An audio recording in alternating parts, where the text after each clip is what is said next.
নারীদের ক্ষেত্রে অহরহই আমরা শুনছি যে ব্রেস্ট ক্যান্সার হচ্ছে। এর প্রাথমিক উপসর্গগুলো কি আপনি একটু বলবেন? অনলি আপনার হাত যেটা টের পাবে যদি আপনি চেক করেন মান্থলি, যেখানে কোনো অস্বাভাবিক পিণ্ড বা চাকা শক্ত কিছু রয়েছে কিনা। মানে লেডি, যেহেতু মেয়েদেরই বেশি হয়, উনি যদি ওনাকে চেক করেন, না ব্যথা না অন্য কিছু, শুধু নিজের হাত দিয়ে নিজের ব্রেস্টকে চেক করবে, that is the only way to get out of this cards.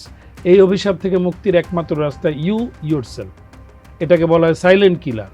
উপসর্গ আসি, যেটা আপনার প্রশ্ন, এটা কিন্তু ডিলেইড বিষয়। আপনার চামড়া লাল হয়ে গেছে, নিপল থেকে ডিসচার্জ আসছে, কখনো রক্ত কখনো পুজ, বড় একটা চাকা যেটা ভিজিবল, আপনার যে কোনো দেখলে টের পাবে, এটা কিন্তু লেট। আমরা চাচ্ছি স্টেজ 1 অনলি সার্জারি, এবং আপনি ফ্রি ইন দিস ওয়ার্ল্ড। তখন কিন্তু আপনার খরচ হচ্ছে না। সো ব্রেস্টের উপসর্গ মানে কিন্তু অ্যাগেইন একটু ডিলেইড ইউ আর। আমাদের উপজেলা পর্যায়ে একটা প্রজেক্ট আকারে এই কাজটা চলমান রয়েছে। Again that is a big question. এই project should be govern by surgical doctors, কিন্তু বাংলাদেশে এই প্রজেক্টটা গভর্ন মানে অথরিটি ইজ গাইনোকোলজি।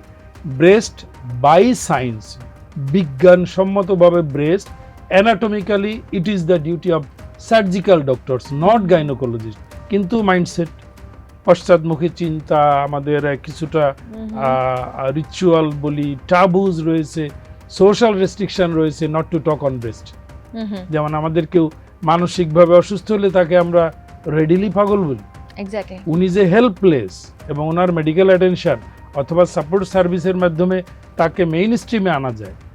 সেম আপনার ব্রেস্টে কিছু হলে আপনার কিডনিতে যা হতে পারে, ব্রেস্টে তাই হতে পারে, থাইরয়েডে তাই হতে পারে। সো থাইরয়েড নিয়ে কথা বলা যাবে, চুলদারি নিয়ে কথা বলা যাবে, বাট ব্রেস্ট নিয়ে কথা বলা যাবে না। So this is high time to change your thinking procedure change করলে ব্রেস্ট ক্যান্সার কিন্তু not only treatable, it is curable, এবং অল্প খরচ।